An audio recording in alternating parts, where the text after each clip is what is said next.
12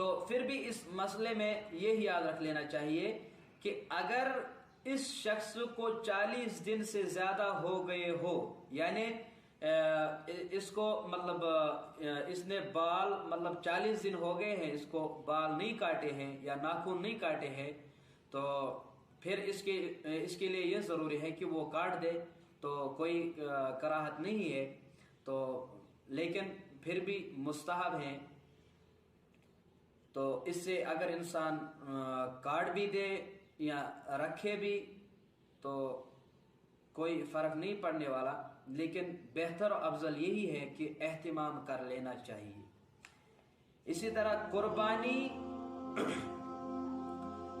ایسے گاؤں میں ہو، یعنی اگر کسی گاؤں میں یعنی مطلب کوئی ایسا گاؤں دیہات وغیرہ ہے تو جس گاؤں میں عید کی نماز نہ ہوتی ہو، کو یہ چاہیے کہ وہ طلوع آفتاب کے بعد ہی قربانی کر سکتے ہیں، تو ان کے لیے یہ کوئی ضروری نہیں ہے کہ وہ عید کی نماز کا انتظار کریں، نہیں، بلکہ وہ طلوع آفتاب کے بعد ہی قربانی کر سکتے ہیں، یعنی جہاں عید کی نماز نہ ہوتی ہو وہاں یہ حکم ہے، ٹھیک ہے۔ لیکن آج کے اگر اس میں دیکھا جائے تو ویسے آج کے زمانے میں کوئی اکا دکا کوئی گاؤں ہوگا، لیکن ہر ایک گاؤں کے لیے آج مسجد میسر ہیں جہاں مطلب انسان عید کی نماز پڑھ سکتے ہیں۔ وہ اگر ان کو 1-2 کلومیٹر 5 کلومیٹر بھی جانا پڑے، آج تو اللہ نے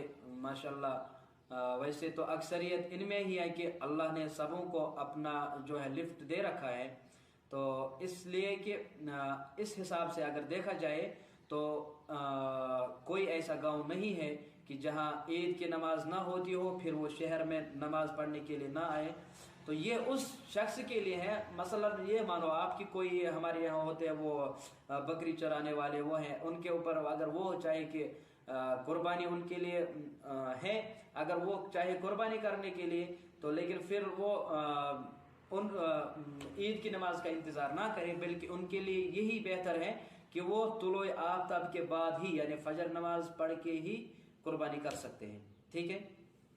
اسی طرح اب شہروں میں جو وہ آپ کو معلوم ہی ہے کہ شہروں میں عید کی نماز کے بعد قربانی ہوتی ہے، تو شہر والوں کو چاہیے کہ وہ عید کے بعد ہی قربانی کریں۔ تو امید ہے کہ آپ کو یہ قربانی کے کچھ مسائل جو ہے، قربانی کے کچھ جو مسائل میں نے آپ کے سامنے بیان کیے آپ کو سمجھ میں آ گیا ہوگا، ان میں سے زیادہ عمل کرنے کی توفیق